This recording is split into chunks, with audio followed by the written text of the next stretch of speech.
رب زدني علما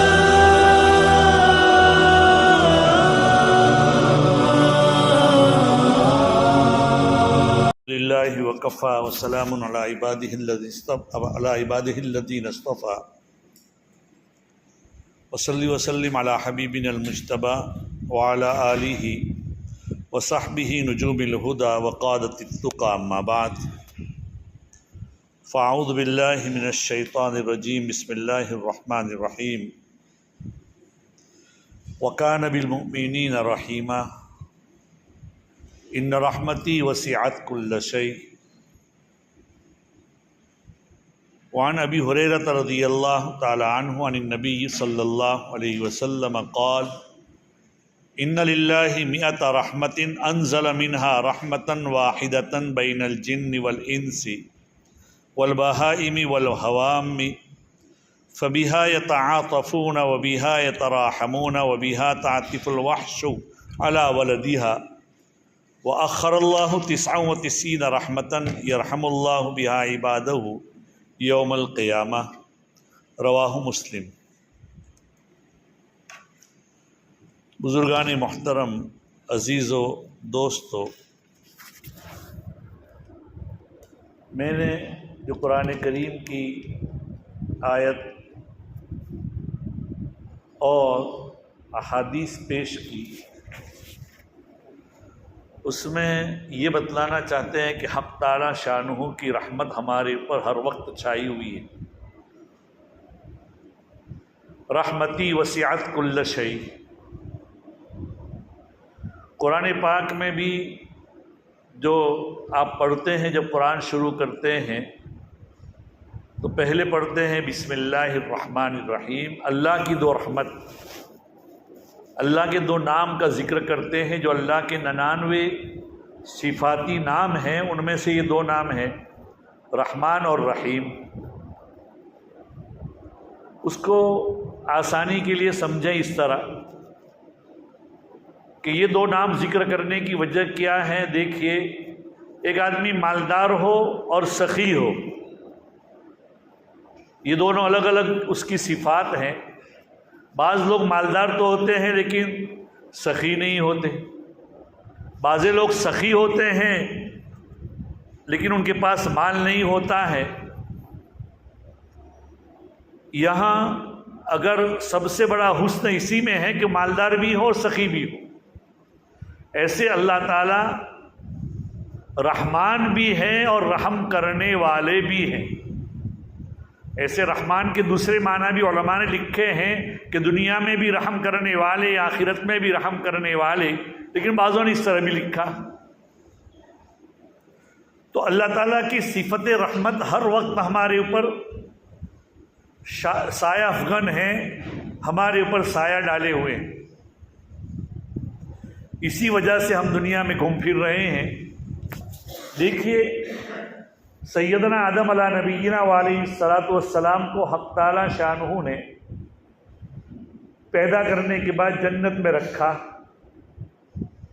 جب جنت میں رکھا، ان کو کہا گیا تھا کہ اس درخت سے مت کھانا، لا تقربا هذه الشجرہ، اس درخت کے قریب بھی مت جانا. لیکن شیطان نے ان کو ورگلایا، بہکایا، اور اللہ کی تقدیر یہ تھی کہ ان کو کھلایا بھی جائے، تو انہوں نے شیطان کے برگلانے کی بنا پر کھا لیا. قرآن کریم اس کو کہتے ہیں فَأَكَلَا مِنَ الشَّجَرَةِ، اس درخت سے کھا لیا.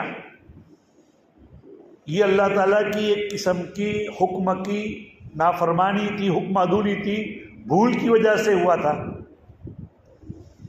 اول ناس، پہلے انسان سب سے پہلے بلر تھے، بھولنے والے تھے. تو حضرت آدم سے وہ بھول ہو گئی اور انہوں نے کھا لیا. ہوا کیا؟ حق تعالی شانہ نے انہوں نے جو جنتی لباس پہنا تھا وہ جنتی لباس اتاروا دیا. فبدت لہما سوآتہما، قرآن کہتا ہے ان کا بدن سے کپڑے ہٹ گئے، کھل گئے. وطفقا یخصفان علیہما من ورق الجنہ، اور جنت کے جو درختوں کے پتے تھے وہ اپنے بدن کے اوپر ڈھانپنے لگے اپنے سطر وغیرہ کو چھپانے کے لیے، حضرت آدم علیہ السلام۔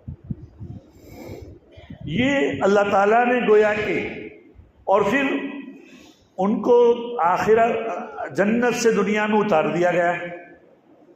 ذرا ہم غور کریں تھوڑا اس آیت کریمہ کے اوپر کہ حق تعالیٰ شانو نے پہلے نبی سے یہ نعمت اپنی تقدیر سے اور اپنے حکمت بالغہ سے یہ چھین لی تھی اور دنیا نے ان کو اتار دیا۔ ہم دن و رات اللہ تعالیٰ کے ہزاروں گناہ کرتے ہیں، اللہ نے ہماری کوئی نعمت چھینی؟ کوئی بھی نعمت نہیں چھینی۔ ہم میں سے بہت سے ایسے لوگ بھی ہوں گے، ہم لوگ ہیں ایسا نہیں کہہ رہا ہوں میں، بہت سے ایسے لوگ بھی ہوں گے جو دن میں کئی مرتبہ بہت سی جگہوں پر کیا ہے کئی مرتبہ اپنے کپڑے تک اتار دیتے ہیں۔ اللہ کیا ان کپڑوں کو دوبارہ پہننے پر ان کو قادر نہ کرے تو کیا ہوگا؟ گھومنے ایسے ننگے گھومیں گے۔ یہ تو اللہ نے اپنے حکمت اپنی رحم و کرم سے اللہ ستاری فرماتا ہے، اللہ غفاری فرماتا ہے، اللہ ہمارے گناہوں کو کیا ہے اللہ عیاں بیان نہیں کرتا۔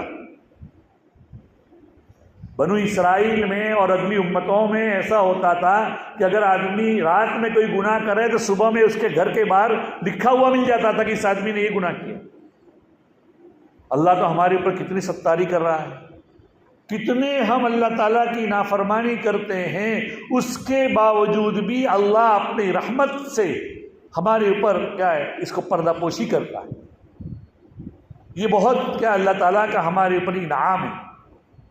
اللہ کا بڑا شکر ہے کہ ہم تو اللہ بھی رحمان ہے، رحیم ہے، اور اللہ نے ہمیں جو نبی دیا ہے اس نبی کی اوصاف بھی قرآن کہتا ہے کہ وہ رحمت للعالمین۔ گویا کہ ہمارے لیے رحمت کے دونوں سرے ہیں، اللہ کی رحمت ہی رحمت اور نبی بھی اللہ نے ہمارے اوپر رحم کرنے والا بھیجا ہے۔ بہت بڑا اللہ تعالیٰ کا یہ انعام ہے، یہ اکرام ہے۔ ہمیں چاہیے کہ ہم اللہ کی رحمت کو لوٹیں۔ اب اللہ کی رحمت کہاں کہاں اترتی ہے؟ حدیث میں آتا ہے، اللہ کے رسول صلی اللہ علیہ وسلم فرماتے ہیں کہ جن مجلسوں میں اللہ کے تذکرے ہوتے ہیں، جیسے کہ روایت ہے ابو داؤد شریف کی، عن ابی ہریرہ رضی اللہ تعالی عنہ عن النبی صلی اللہ علیہ وسلم قال مجتمع قوم فی بیت من بیوت اللہ یتلون کتاب اللہ ویتدارسونہ الا نزلت علیہم السکینہ وغشیتہم الرحمہ وحفتہم الملائکہ وذکرہم اللہ فی من عندہ۔ اللہ کے رسول صلی اللہ علیہ وسلم فرماتے ہیں کہ جس مجلس کے اندر جہاں کہیں اللہ کے گھروں میں سے کسی گھر میں کچھ لوگ جمع ہوتے ہیں، جیسے آپ لوگ یہاں بھی جمع ہیں، جس مجلس میں اللہ کی آیات کی تلاوت کی جائے، آپس میں اس کا مذاکرہ ہو، تو اللہ کی طرف سے سکون نازل ہوتا ہے، سکینہ نازل ہوتی ہے، اللہ کی رحمت گھیر لیتی ہے، ملائکہ ان کے ارد گرد بیٹھ جاتے ہیں، اللہ کی رحمت ان کو گھیر لیتی ہے، اور اللہ تعالیٰ ان لوگوں کا تذکرہ جو یہاں بیٹھے ہوئے ہیں اپنے یہاں آخرت میں کرتے ہیں۔ وذکر جو لوگ اللہ کے سامنے ملائکہ مقربین جو مقرب فرشتے ہوتے ہیں ان کے سامنے ان کا تذکرہ ہوتا ہے۔ رواہ ابو داؤد۔ معمولی چیز نہیں ہے۔ آج دنیا میں اگر کوئی آدمی کسی بڑے کے پاس اس کا تذکرہ اپنے گھر میں کرتا ہے اور کوئی آ کر اگر کہہ دے کہ فلاں کلکٹر کے سامنے یا فلاں بادشاہ کے سامنے جب تمہاری بات ہوئی تھی تو تمہارا ذکر خیر ہوا تھا، تو وہ مارے خوشی کے پھولے نہیں سمائے گا، وہ پھول جائے گا، ارے اس مجلس میں ہم کو تو کلکٹر بھی یاد کرتا ہے، ہم تو فلاں کیا وزیر اعلیٰ بھی یاد کرتا ہے، یا فلاں بزرگ بھی ہم کو یاد کرتے ہیں، اس طرح وہ پھولے نہیں سمائے گا۔ جو لوگ اللہ کے لیے اللہ کے ذکر کو کرتے ہیں یا اللہ کی باتیں سنتے ہیں، ذکر و اذکار میں مشغول ہوتے ہیں، تو اللہ تعالیٰ ان کا تذکرہ اپنے یہاں کرتے ہیں۔ حدیث میں آتا ہے اس روایت سے بھی معلوم ہوتا ہے اور حدیث میں یہ بھی آتا ہے، اللہ کے رسول صلی اللہ علیہ وسلم فرماتے ہیں انا عند ظن عبدی بھی، میں میرے بندے کے گمان کے مطابق ہوتا ہوں۔ میرا بندہ، بخاری شریف کی روایت ہے، انا عند ظن عبدی بھی، میرا بندہ میرے بارے میں جیسا گمان کرے گا ویسا ہی میں ہوں۔ اگر وہ آگے اللہ کے رسول صلی اللہ علیہ وسلم فرماتے ہیں کہ وَأَنَا مَعَهُ إِذَا ذَكَرَنِي، اللہ تعالیٰ فرماتے ہیں میں بندے کے ساتھ ہوتا ہوں جب وہ مجھے یاد کرتا ہے، میرا ذکر کرتا ہے۔ اسی لیے اللہ کے بندے، جو ہمارے بزرگوں نے ہمیں جو ذکر بتایا ہے ان ذکر کی پابندی کرنی چاہیے، ان اذکار کی، جیسے صبح شام کی 3 تسبیح جو ہمارے بزرگان دین ہمیں بتلاتے ہیں کہ بھئی ایک تسبیح تو استغفار کی، ایک کلمے کی، ایک تیسرے کلمے کی اور ایک درود شریف کی، 4 تسبیحوں کی پابندی کیجیے، تسبیحات اربعہ کی، ان کی پابندی کیجیے۔ اللہ تعالیٰ کو اگر یاد کریں گے، اللہ تعالیٰ کہتے ہیں جب مجھے یاد کرتا ہے میں اس کے ساتھ۔ بہت سے بزرگان دین حق تعالیٰ شانو کو ہر وقت یاد کرتے ہی رہتے ہیں، وہ مجلس میں ہوتے ہیں تب بھی ان کی زبان پر، ان کے قلب سے اللہ کا ذکر جاری ہوتا ہے۔ آگے اللہ کے رسول صلی اللہ علیہ وسلم فرماتے ہیں کہ اگر وہ مجھے تنہائی میں یاد کرتا ہے، اپنے دل میں یاد کرتا ہے، میں اس کو اپنے دل میں یاد کرتا ہوں۔ وَإِن ذَكَرَنِي فِي مَلَئٍ ذَكَرْتُهُ فِي مَلَئٍ خَيْرٍ مِّنْهُ، اگر وہ کسی مجلس میں اللہ تعالیٰ کہتے ہیں مجھے یاد کرتا ہے تو میں ان کا تذکرہ اس سے بہتر مجلس میں اپنے یہاں کرتا ہوں۔ یہ بہترین چیز، ہمارا تذکرہ اللہ کی بارگاہ میں ہو رہا ہے، ہم یہاں بیٹھ کر اللہ کی باتیں کر رہے ہیں اور اللہ کا ہمارا تذکرہ اللہ کی بارگاہ میں ہو رہا ہے، یہ معمولی چیز نہیں۔ اس لیے عزیزو، آگے اللہ کے رسول صلی اللہ علیہ وسلم فرماتے ہیں اگر وہ مجھ سے توبہ کر کے میرے پاس ایک قدم چلتا ہے تو میں ایک بارش چلتا ہے، میں اس کے پاس ایک ہاتھ چل کر آتا ہوں۔ یعنی اللہ کی رحمت اللہ کی رحمت ہمیں قریب کر لیتی ہے۔ عزیزو دوستو، اسی لیے بھائی ضرورت ہے اس بات کی کہ اللہ کا ذکر کرے ہر وقت۔ اللہ کے رسول صلی اللہ علیہ وسلم آگے فرماتے ہیں اور اگر وہ مجھے میرے پاس چل کر آتا ہے میں اس کے پاس دوڑ کر آتا ہوں۔ وہی اتانی یمشی اتیتو ہر ولتن، اگر میرے پاس وہ چل کر آتا ہے میں اس کے پاس دوڑ کر آتا ہوں۔ عزیزو دوستو، یہ اللہ تعالیٰ کی رحمت ہے، اور اللہ تعالیٰ کی رحمت کو لوٹنے کے لیے ضروری ہے کہ ہم اللہ کی طرف رجوع کریں، اللہ کی طرف ہمارے قلب کو متوجہ کریں۔ بنو اسرائیل امم ماضیہ کے ایک اللہ تعالیٰ کی رحمت کے جو واقعات لکھے ہیں وہ واقعات عجیب عجیب ہیں۔ حدیث میں آتا ہے کہ دنیا میں اللہ کے رسول صلی اللہ علیہ وسلم فرماتے ہیں ارحموا من فی الارض یرحمکم من فی السماء، تم زمین والوں کے اوپر رحم کرو، جو آسمان والا ہے تم پر رحم کرے گا۔ تو اللہ تعالیٰ کی اگر رحمت کو لوٹنا ہے تو وہ ہمارے اوپر ہر وقت برستی ہی ہے، اللہ تعالیٰ ہمیں کیا نوازتا ہی ہے، لیکن ہمیں اپنے اندر وہ چیز پیدا کرنے کی ضرورت ہے۔ ایک بزرگ گزرے ہیں شیخ عبداللہ، ان کی ملاقات شیطان ملعون سے ہو گئی۔ شیطان ملعون کہتا ہے کہ مجھے تو اللہ کی رحمت سے بھگایا گیا ہے، تو کیا میرے اوپر اللہ کی رحمت ہو سکتی ہے؟ اس بزرگ نے کہا کہ بالکل نہیں، تو اللہ کی رحمت سے بھگایا ہوا ہے، اور اللہ نے تیرے بارے میں تو یہ فرمایا ہے۔ تو شیطان نے کہا کہ قرآن پاک میں حق تعالی شانو کہتے ہیں رحمتی وسعت کل شیء، میری رحمت تو ہر چیز کے اوپر کیا ہے، وسیع ہے، چوڑی ہے، اور کل کے اندر میں بھی آتا ہوں۔ تو اس بزرگ نے کہا نہیں، تیرے اوپر تو نہیں ہوگی۔ تو شیطان اس بزرگ کا مذاق کرتے ہوئے چلا گیا، اکٹھا کرتے ہوئے۔ علامہ انور شاہ کشمیری نور اللہ مرکزہ وبرد مسجد فرماتے ہیں اس موقع پر کہ اگر میری شیطان سے ملاقات ہو جائے اور مجھے کہیں کہ رحمتی وسعت کل شیء، کہ میری رحمت وسیع، اس میں شامل ہوں یا نہیں، تو میں اس کو یہ جواب دیتا کہ تو کل میں شامل ہونا چاہتا ہے کہ نہیں؟ ہر چیز کے اندر اللہ کی رحمت تو سائے اور چھتری کی طرح پھیلی ہوئی ہے، لیکن اس کو پہنچے گی جو اس کے نیچے آنا چاہے۔ اور اللہ تعالیٰ نے تیرے لیے بھی یہ چھتری چھاتا بچھایا ہے، لیکن تو اس میں آنے کے لیے تجھے حضرت آدم کو سجدہ کرنا پڑتا ہے، تو اگر سجدہ کر لیتا، توبہ کر لیتا تو تو اس میں آ جاتا، تو بھی اس میں شامل ہو جاتی، لیکن تو نے توبہ نہیں کی ہے اور اب بھی توبہ کی۔ اسی لیے ایک بزرگ کو یا غالباً کسی نبی کو شیطان سے ملاقات ہوئی کہ بھائی کیا میری توبہ قبول ہو سکتی ہے یا نہیں؟ اللہ تعالیٰ سے، یہ غالباً حضرت موسیٰ علیہ السلام سے، اللہ تعالیٰ سے میری یہ بارے میں پوچھ لو۔ تو حضرت اللہ تعالیٰ سے پوچھا تو اللہ تعالیٰ کی طرف سے یہ جواب آیا کہ ہاں تیری توبہ قبول ہو سکتی ہے، مگر تو اب بھی حضرت آدم کی قبر فلاں جگہ پر ہے، اس پر جا کر سجدہ کر دیں۔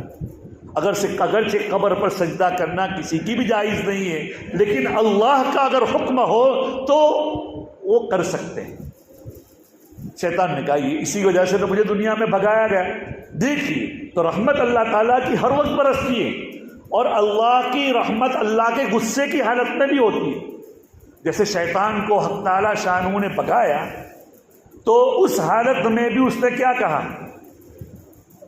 اللہ تعالیٰ نے فرمایا کہ تو رجیم ہے، تو ہمارے بارگاہ سے بھگایا ہوا ہے، بھاگ یہاں سے۔